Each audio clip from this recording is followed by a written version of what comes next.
My name is Landon. I'm 35 years old. I live in Billings, Montana, and I want to share something that has been happening with my family for several years. I don't know if anyone here has experienced anything like it, but honestly, it bothers me more than I'd like to admit. It happens every Thanksgiving, and the strangest part is that it all started in the most mundane way. The first time I noticed something strange was about 7 years ago. We've always celebrated Thanksgiving at my parents' house. My mom has one of those decorative candle sets that she loves to use as a centerpiece on the dining table. They're simple candles, but she insists on lighting them every year, saying it makes the environment more welcoming. Up to that point, everything was normal. But that year, in the middle of dinner, someone mentioned something about the previous year. I think it was about how the turkey had turned out dry. The moment my cousin said that, all 3 candles went out at once. Nobody paid much attention. We just laughed and continued eating. We thought it was a draft or something like that. The next year it happened again. This time it was my aunt commenting on how the dessert had been a mess the year before. Before she could finish her sentence, the candles went out again, all at the same time. My dad got up to relight them, but I was already suspicious. There were no open windows, no fans running, not even a breeze. The doors were all closed, and the atmosphere was calm. It bothered me, but I didn't say anything at the time. Everyone just joked, saying the candles had a mind of their own. In the 3rd year, I decided to pay more attention. I didn't say anything to anyone, but I kept watching. The tradition was always the same. The candles were lit at the start of the dinner and stayed on the table until almost the end. Then, someone mentioned how dinner the previous year had been delayed due to a snowstorm. As soon as the words last year were said, the candles went out again, like someone had blown them out. But no one was near them. Even I couldn't ignore the coincidence at that point. By the 4th year, it had become impossible to ignore. Everyone in the family noticed. My mom, who always tries to keep things light, joked that it was a critical ghost. However, my older brother seemed uncomfortable. He asked out loud if anyone remembered when it all started, and I noticed he was trying to put the pieces together too. But somehow, every time we mentioned the previous year, the candles went out without fail. It was never before or after. It was always at that exact moment. I tried to investigate on my own. I kept thinking there must be something physical explaining it. I tested the candles before dinner, with windows open, with doors closed, even moving them around the table. Nothing strange happened. They only went out on Thanksgiving dinner, and only when someone mentioned the previous year. I've thought about heat, pressure, and even some sort of strange combustion, but none of these explanations make sense, especially because this has been happening for years, regardless of the weather or the type of candle we use. Last year, the situation reached the point where it frightened some people. My cousin Sarah was telling a funny story about how my uncle had dropped an entire dish of mashed potatoes the previous year. She hadn't even finished the sentence. The candles went out again, but this time the sound of something falling in the kitchen echoed almost at the same time. I went to check, and a tray of utensils that had been in the center of the counter had fallen by itself. The whole house went silent. No one spoke about the previous year after that. Now, everyone avoids mentioning anything about the past year at the Thanksgiving dinner. It's like an unspoken rule. No one talks about it, but everyone knows something strange happens. Even my mom, who always tries to keep the festive spirit, seems hesitant to light the candles. At the last dinner, I tried to break the silence. I said something like, "Have you all noticed how the candles always go out when we talk about last year?" I barely finished speaking, and the candles went out again. My mom turned white as a sheet. I want to know if anyone here has experienced something like this. I don't think it's something evil or anything like that, but it's undeniable that there's a connection. It seems like the house, or maybe something in it, just doesn't want us to remember the past on Thanksgiving. What confuses me the most is why. There hasn't been any tragic event or anything unusual tied to these dates in our family. No loss, no accidents, nothing that explains why this started or keeps happening. I know many will say it's a coincidence, that maybe it's a trick of the mind or even a collective paranoia, but I swear it's real. The candles go out every time without fail. Even now, as I write this, I feel like I shouldn't be telling it. Part of me wants to try it again this year, maybe even record it to prove what happens. But at the same time, I'm afraid of discovering what might be behind all of this. Anyway, if anyone has any ideas or theories, I'm open to hearing them. I just know that to this day I can't explain it. And honestly, I think I'd rather not know. My name is Travis, I'm 38 years old, and I live in a small town in Vermont. I'm about to tell you something that happened to me about 15 years ago, on Thanksgiving. To this day, I can't explain what happened that night, and every time I think about it, I feel a chill that seems to pull me right back to that moment. I've always loved Thanksgiving.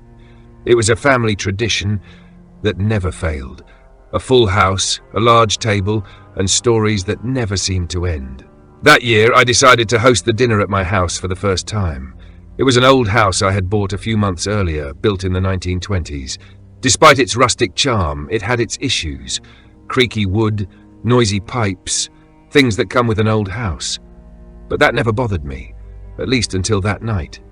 We had just sat down for dinner. My mom, dad, sister Amy and her husband were there, along with my childhood friend, Eric. The conversation flowed, and the smell of turkey and pumpkin pie filled the air. I was in the middle of a silly story about my job when I heard a noise coming from the attic. It was clear, like someone was walking up there. The laughter stopped for a second, and everyone looked at me. "It's probably just the wood creaking," I said, trying not to show that I was also unsettled. The house made noises all the time, but this sound didn't seem random. It was footsteps, and they sounded slow. Eric laughed, joking, "I think you have ghosts, man." We tried to ignore it, but deep down, I felt that it wasn't normal. A little while later, the noise returned, louder this time. It was like someone was walking up there on purpose, slowly. My mom dropped her fork on the table and whispered, "Travis, is there someone up there?" My heart raced. It was exactly what I was thinking, but I didn't want to admit it. I said I would go check, trying to sound confident, but my feet felt as heavy as lead when I grabbed a flashlight and headed upstairs. The house had an old wooden staircase and a hallway leading to the attic. The air up there was colder than usual, even for a November night in Vermont. When I got to the attic hatch, I stood there for a moment, listening for anything before pulling the cord to open it. The sound of footsteps had stopped, but I knew that didn't mean it was over. The feeling of being watched was indescribable. It was as if something was there, just waiting to catch me off guard. When I opened the hatch, the retractable ladder came down with a creak, and the flashlight illuminated a space full of cardboard boxes, old furniture covered in sheets, and a thin layer of dust on everything. Nothing seemed out of place, but the air was different. It was thicker, as if the very environment was charged with something strange. I took a few hesitant steps in and looked around. The footsteps had stopped, but a feeling of unease settled in. The shadows cast by the boxes were darker, and the corners seemed to hide something I didn't want to find. I called out, more to calm myself than to get an answer. "Is anyone up there?" Absolute silence. I looked around again, but nothing was out of place.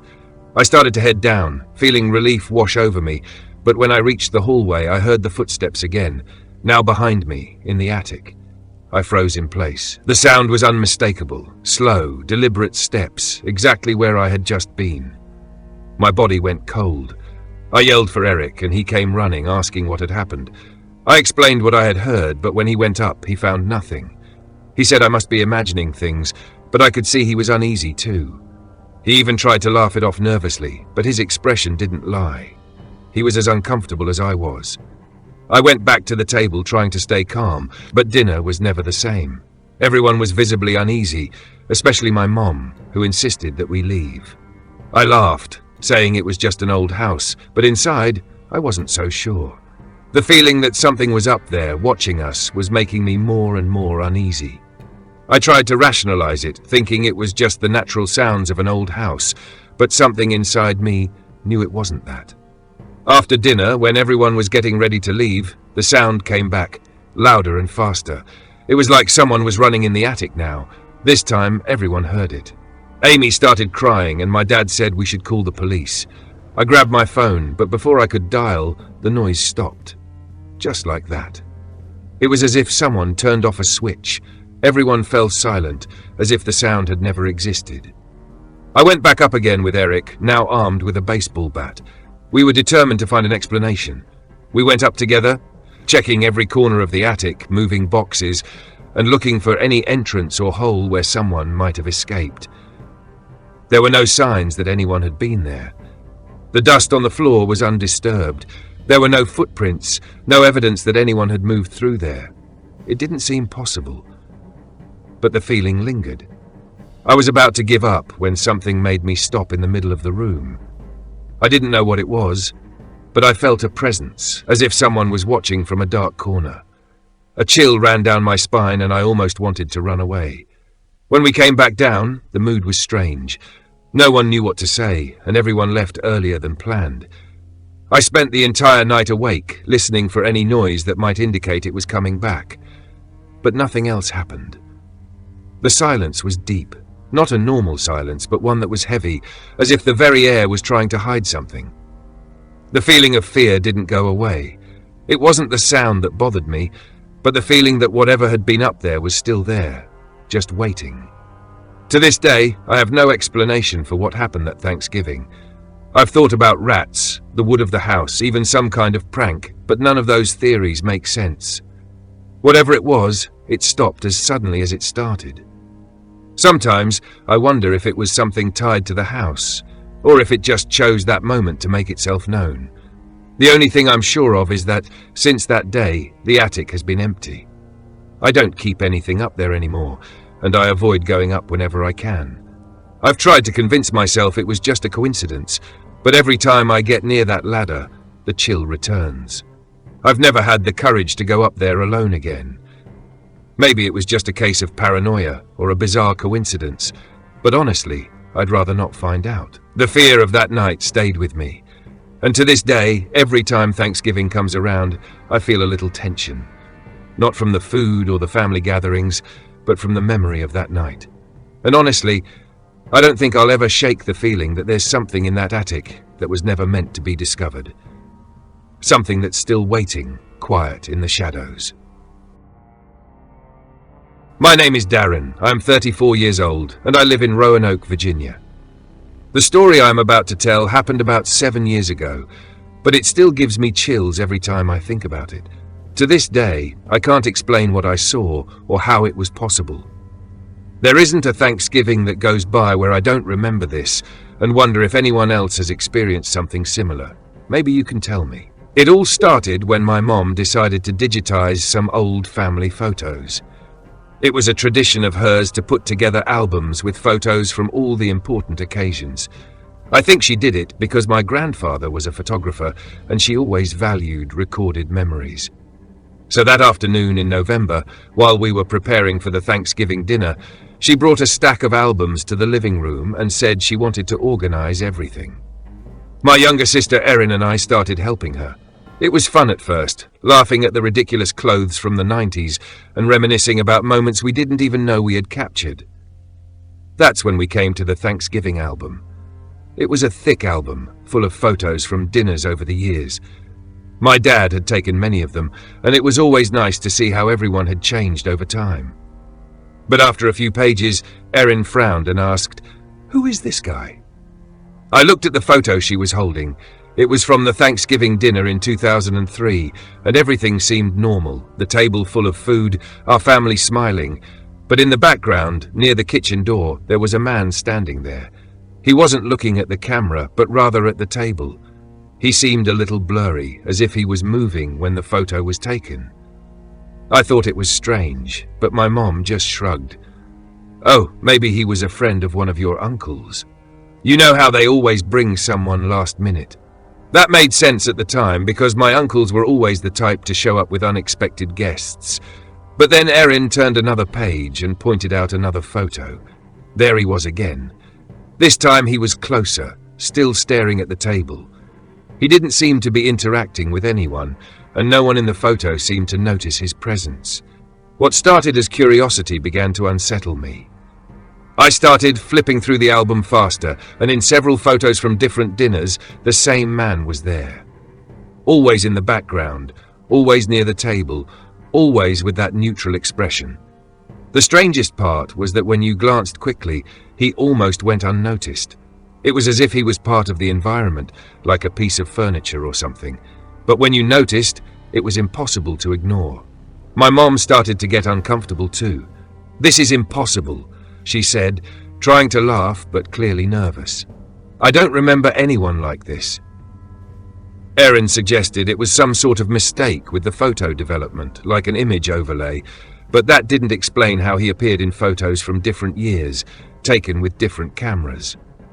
That night, after dinner, I couldn't stop thinking about it. I grabbed my laptop and started scanning some of the photos to see if I could spot anything different by zooming in.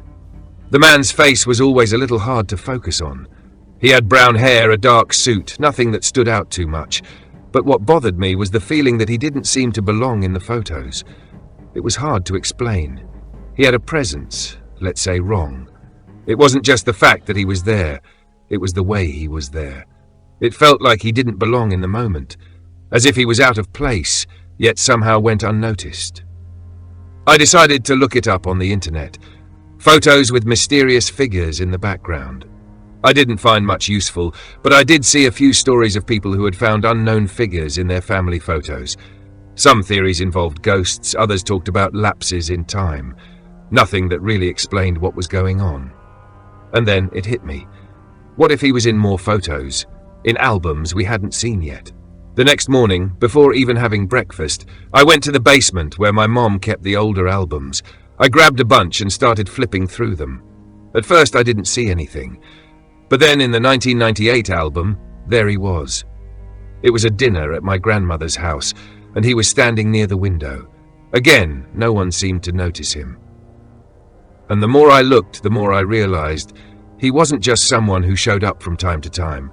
He was in every Thanksgiving dinner. From the 90s to the most recent one. I showed my mom and Erin. They stayed quiet for a long time. My mom seemed especially shaken. "I never saw this man in my life," she said softly. Erin, who had always been more skeptical, started saying it could have been some sort of prank, someone sneaking into the photos. But how? How could someone do that in photos taken in different years, with different cameras? We decided to call some relatives who were present at most of these dinners. We showed them the photos on our phone, asking if they recognized the man. The answer was always the same. No one knew who he was. Some laughed, thinking it was a prank. Others got uncomfortable, but had no answers. The climax of the strange happened that very night. We were all in the living room, looking at the photos again, trying to find any clue that could explain it. That's when we heard a noise coming from the kitchen, like something had fallen. My dad went to check, but didn't find anything out of place. When he came back, he was holding a photo that had fallen to the floor. It was one of the Thanksgiving photos that were hanging on the kitchen wall. And, of course, the man was there again. After that, my mom decided to put all the albums in a box and lock them up in the attic. To this day, no one really talks about it. Erin still thinks it was some sort of prank or a weird flaw in the photos. Me, I don't know what to think. All I know is that since then, Thanksgiving dinners have never been the same. My name is Ethan. I'm 42 years old, and I live in Baton Rouge, Louisiana. What I'm about to tell you happened on Thanksgiving Day in 2012, but to this day, I still can't understand what happened. It's like time stopped that day, and honestly, it still scares me. I used to think it was just a weird thing, but after thinking about it more, I'm not so sure anymore. It was a quiet afternoon. Everything was going as usual. My family always gets together for Thanksgiving dinner. My wife, Kim, made that wonderful pumpkin pie everyone loves, and my kids were excited, running around the house getting ready for the meal. Like every other year, everyone was there. My parents, my sister and her husband, plus a few uncles and cousins. The table was already set. Everyone had their assigned seats. We ate, laughed, and talked about everyday things, and the night went by without any surprises. We were already at dessert, and the conversation was lively when I noticed something strange. I was sitting at my place, a little away from the table, and I looked to my right, where there was usually an empty chair. But at that moment, it wasn't empty. There was an extra chair, as if it had been placed there recently. I stood still, staring. I didn't say anything right away, because I was trying to figure out if I was just mistaken. I knew I hadn't placed a chair there, and no one seemed to have noticed. I quietly asked Kim, "Did you put that chair there?" She quickly looked and said she hadn't. My dad, who was across from me, also denied putting the chair there, and all the others around seemed just as confused. The feeling of unease only grew. At that moment, I started to look around at the faces around the table. Everyone was so distracted, trying to finish dessert, that no one seemed to care. But I couldn't stop thinking about the chair. It was a regular chair, one we used all the time, but the way it was just there, unexplained, was enough to make my stomach twist. I looked around, and no one was paying attention, except me. I tried to ignore it for a while, but I couldn't. I stood up and walked closer to the chair. It was just like any other, but the fact that it was there, without any explanation, gave me a really strange feeling. I started to feel something I couldn't explain, like a tightness in my chest. I spent a long time trying to find a logical explanation, thinking maybe one of the relatives had done it as a joke. But I couldn't convince myself. The strangest thing was that as the night went on, the chair remained empty. No one seemed interested in sitting there. It was as if it had been put there for someone who wasn't there. I tried to make light of it, joking that it would be funny if someone showed up to sit in that chair, but the truth is, I was getting uncomfortable. Kim noticed my silence and asked if everything was okay. I just said I was fine, but my mind couldn't stop thinking about the chair. The rest of the night was a bit tense. Conversations seemed to drag on, and I felt restless. When the night finally ended and everyone started leaving, no one mentioned the chair. But I still couldn't make sense of it. How had it appeared there? The only explanation that came to mind was that someone had placed it there on purpose, but no one would admit it. When I finally said goodbye to everyone and closed the door, I went back into the living room and looked at the table.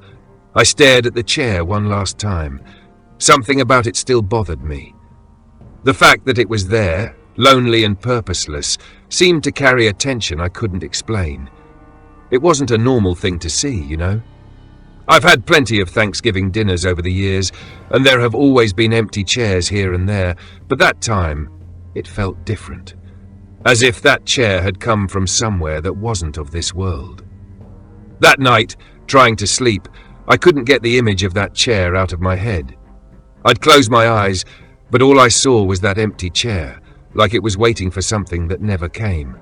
I tried to convince myself it was just a coincidence, a silly mistake, but the feeling that something was wrong kept hanging over me. The next day, I went to a furniture store, trying to figure out if something had made me see it in a distorted way, but nothing made me feel like there could have been a rational explanation. I talked to Kim about it, but she seemed to think I was overreacting.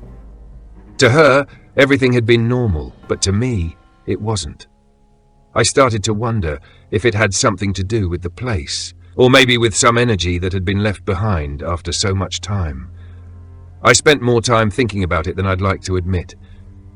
Every year, the same family gathers at my house for Thanksgiving dinner, but that day, something was out of place. I didn't know what it was, but it was like that chair had come from somewhere, from some place that didn't belong. I remember that a few days later, I found myself Googling strange phenomena related to Thanksgiving Day, searching for something that would explain what had happened. Nothing useful came up, just stories about the supernatural on special dates, but no mention of a mysterious chair. I even went to some of the old town libraries, but again, nothing. There was no trace of anything that could have placed it there deliberately. Today, years later, I still think about it, like something happened that had no explanation. It's as if the universe had tried to send me a message I could never understand. To this day, there are no answers. And every time I go back to my family's house and I see an empty chair, the feeling of unease comes back. I'm not a superstitious person, but this experience left me unsettled. Something was in that chair, something I couldn't identify. The worst part is that, to this day, no one besides me seems to care. But the feeling that there's something beyond what the eyes can see, Something unexplained lurking in the shadows still stays with me, and I've never been able to shake it off. That was my experience, and even as I write this, I keep wondering, what really happened that night?